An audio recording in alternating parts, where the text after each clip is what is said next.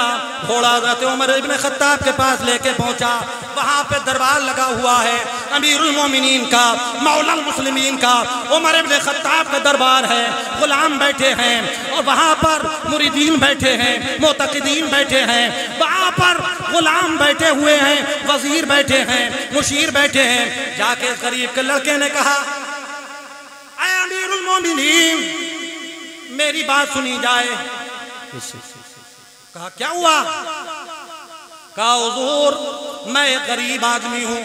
توجہ حیدر شیرنی آ گئی، فاتحہ پڑھ کے سب کو ملے گی۔ کیا کہا؟ اے امیر المومنین میں غریب آدمی ہوں، یہ میرے سر سے خون بہ رہا ہے۔ کہا کیا ہوا؟ کہا حضور آپ کے گورنر عمرو بن عاص مصر کے آئے، ان کے بیٹے نے مجھ سے مقابلے کے لیے کہا کہ مقابلہ کرو۔ گھوڑا دوڑاتے ہیں، میرا گھوڑا آگے نکل گیا، میں مقابلہ جیت گیا۔ اس نے غصے میں میرے ڈنڈا مار دیا، خون بہنے لگا ہے۔ اے امیر المومنین، اے نبی کے غلام، اے نبی کے خلیفہ، مجھے انصاف چاہیے، اب آپ انصاف کریں۔ ایک طرف گورنر کا بیٹا عمرو بن عاص کا بیٹا ہے، ایک طرف غریب کا بیٹا ہے۔ حضرات جیسے ہی امیر المومنین نے یہ سنا فوراً حکم جاری کر دیا، فوراً وہاں یہ نہیں کہا کہ گواہ لے کے آ، گواہ لا، یہ نہیں کہا، بلکہ فوراً حکم جاری کر دیا، فوجی دستہ مصر کے لیے روانہ کر دیا۔ اے فوجی دستے جا مصر جا۔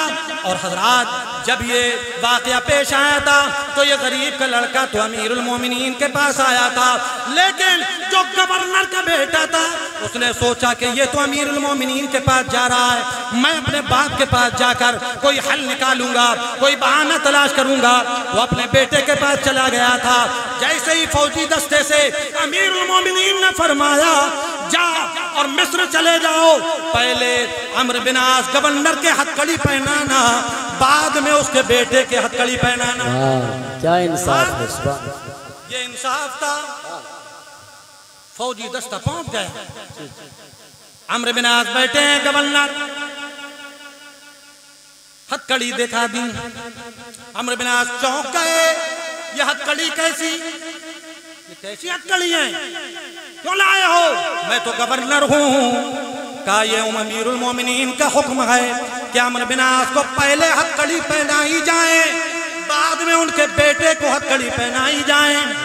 عمرو بن عاص نے جیسے ہی سنا فوراً سر تسلیم خم کر دیا، کہنے لگے لو پہنا دو، امیر المومنین کا حکم ہے، کوئی اور ہوتا اکڑ جاتا، میں تو گورنر ہوں، مجھے کیوں پہنا رہے ہو، وہیں چل کے بات ہوگی۔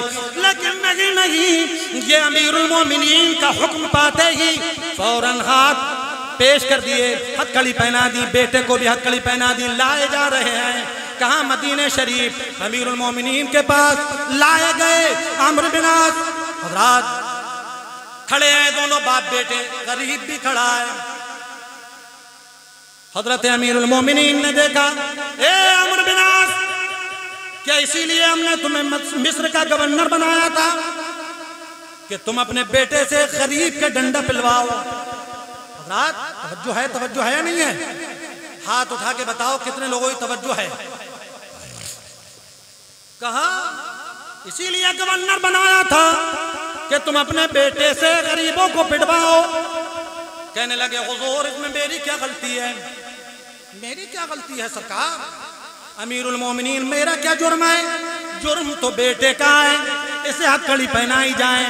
تب امیر المومنین نے تاریخی جملہ کہا تھا، فرمایا تھا اے عمرو بن عاص، تیری غلطی سب سے بڑی یہ ہے کہ تو نے اپنے بیٹے کو صحیح تربیت نہیں دی ہے۔ اگر صحیح تربیت دے دیتے تو یہ آج وقت دیکھنے کو نہ ملتا۔ حضرات پھر بیٹے کے اب کیا فرمایا امیر المومنین نے؟ فرمایا یا تو تم اس غریب کو منا لو، یا پھر ڈنڈا کھا لو. یہ ہے انصاف, یہ انصاف ہے. کا پہنا ڈنڈا پلواؤ یا پھر منا لو. رات وہ منانے لگے, کہنے لگے غریب تو ڈنڈا مار لے. وہ غریب کہنے لگا نہیں نہیں, یہ مجھے انصاف چاہیے تھا, انصاف مل گیا, میں ڈنڈا نہیں ماروں گا. یہ تھا انصاف کہ وہاں پر غریب امیر کا فرق مٹ گیا تھا. حضرات یہ امیر المومنین آئے کہ ان کا بیٹا اونٹ چرا رہا ہے, اونٹ گھوڑا چرا رہا ہے. گھوڑا موٹا ہو گیا, موٹا. کہنے لگے اے عبداللہ, گھوڑا بڑا موٹا ہو گیا. جب میں نے خرید کے دیا تھا تب پتلا دبلا تھا, کیا کر رہا ہے تو کہ گھوڑا موٹا ہو گیا, فربے ہو گیا. کہاں چراتا ہے, کہاں چگاتا ہے؟ حضرت امیر المومنین کے بیٹے کہنے لگے ابا جان بیت المال کی چراگاہ میں چراتا. بیت المال, بیت المال سمجھتے ہو, جہاں غریبوں مسکینوں کا زکوٰۃ فطرہ صدقہ رکھا جاتا ہے, وہ بیت المال. کہاں چراتے ہو؟ کہا بیت المال کی چراگاہ میں. امیر المومنین نے فرمایا بیٹے کیا یہ بیت المال کی چراگاہ تیرے باپ کی ہے؟ کہا تیرے باپ کی ہے, تو اس میں چراتا ہے. حضرت امیر المومنین نے حکم جاری کیا ابھی گھوڑا بیچ, جتنے کا خریدا تھا اتنا تو لے لے, اور جتنا زیادہ بکے اس قیمت کو بیت المال میں جمع کر دے. یہ انصاف ہے. حضرات یہی امیر المومنین ہیں, مالک ہیں.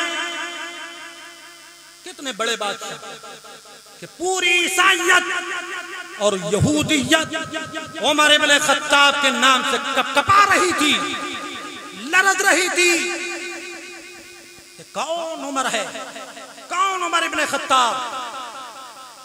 حضرات ایک آیا مدینہ شریف میں دیکھنے کے لیے, کہا تم اپنے بادشاہ کا محل تو بتاؤ کہ جس سے قیصر و کسریٰ لرز رہے ہیں.